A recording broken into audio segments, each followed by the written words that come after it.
Welcome back to another episode of How to Blog Like. This week we're going to talk about the Curvy Fashionista. This is a blog turned super brand. So if you're interested in taking your personal blog to a whole nother level, there's so much to check out here. Let's get started. We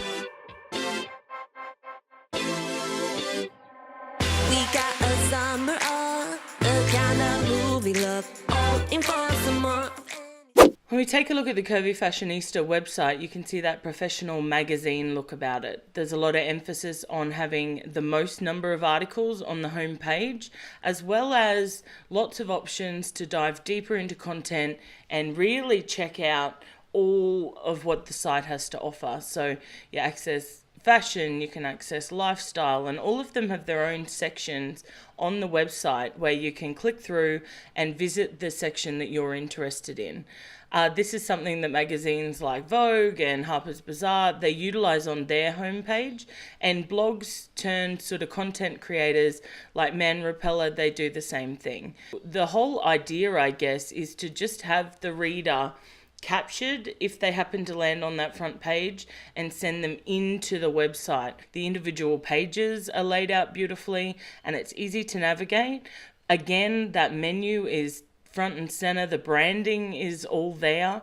It's a really great site, easy to navigate, and something that if you're looking to create more of a magazine feel for your website, then you should check this out. Check out their homepage and see if there's anything there that you could take away for yourself.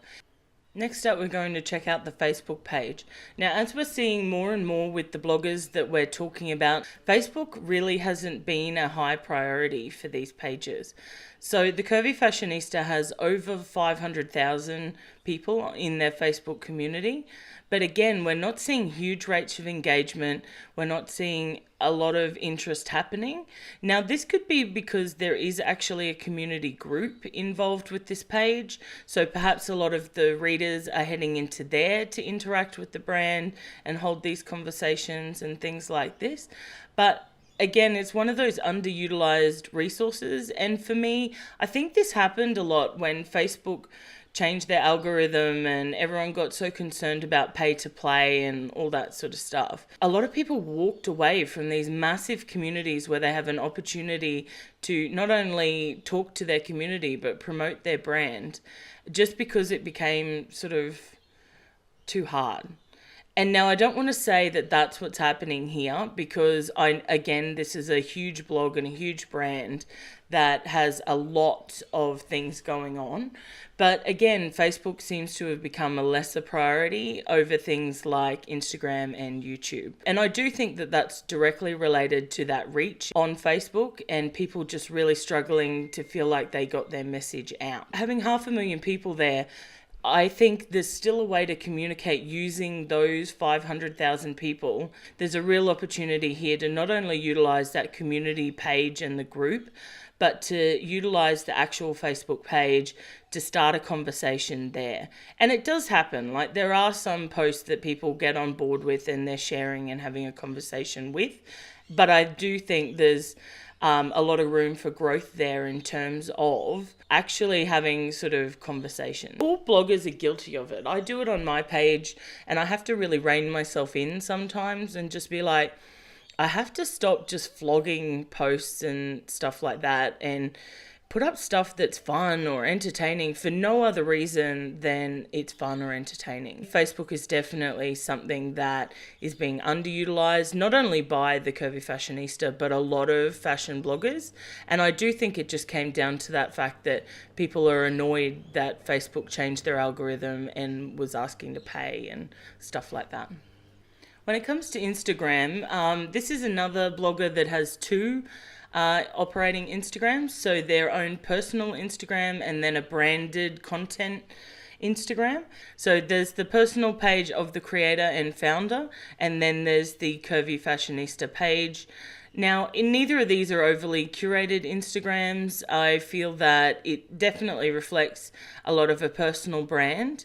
And that could be a strategy, you know, when you have a blog the size of the Curvy Fashionista, sometimes what you need to do is be reminding people that you're a person and you're a personal brand. So, For me, separating the two accounts definitely works. I think Marie having her own is excellent in the fact that she can showcase the things that she's doing, the behind the scenes, and really talk about her life as a creator and operator of this blog.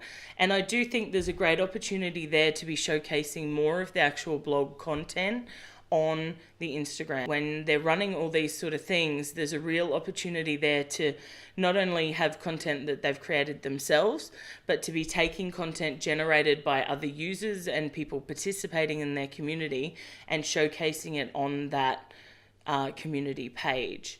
And I feel like I'm being super critical in terms of the Curvy Fashionista, but I'm not. I love the brand and I love the blog.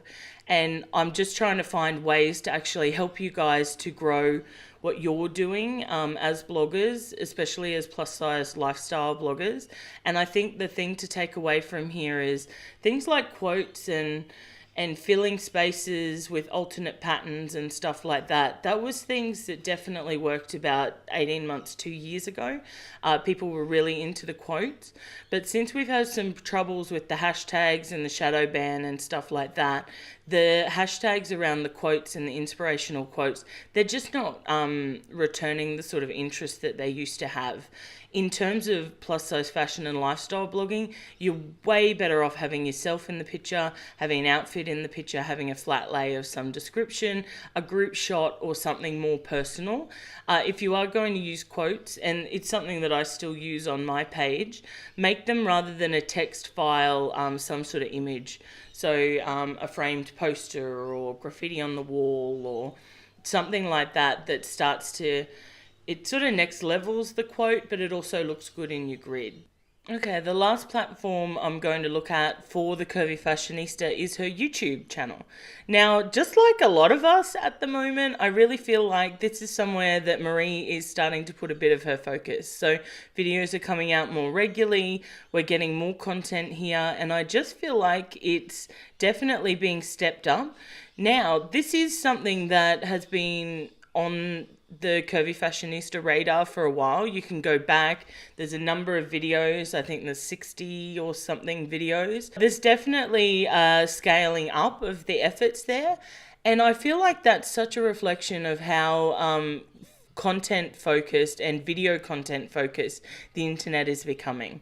I feel like as much as I love writing a blog and as much as I love sharing photos on a blog, it really needed to step up a little bit. That's just the way people are consuming media these days. So it's done in video and it's done by getting to know the people that are behind the screen. Just like I sit here and I talk to you guys and I'm like, oh, hey, let's talk about this. That's definitely what other content creators are moving toward. That was how to blog like the Curvy Fashionista. Now for me, there's a few major takeaways here. Number one is, again, continue to pick those platforms that work for you and focus your attention there. But two, let's not discount the platforms that we've taken time to build. For you, it could be Pinterest, it could be Instagram, or maybe it's Twitter. I don't care what it is, if you have an audience there and you've taken the time to build a community, just because the algorithm changes or it gets a little harder than it used to be, that doesn't mean that there's not still opportunities for you to connect with the community there. When we can focus our attention on things that we've already built, it really is not recreating the wheel. The thing is that while we do have to stay relevant with the different platforms that are offered, for me, video content is just going to continue to get bigger and bigger and bigger and bigger and bigger.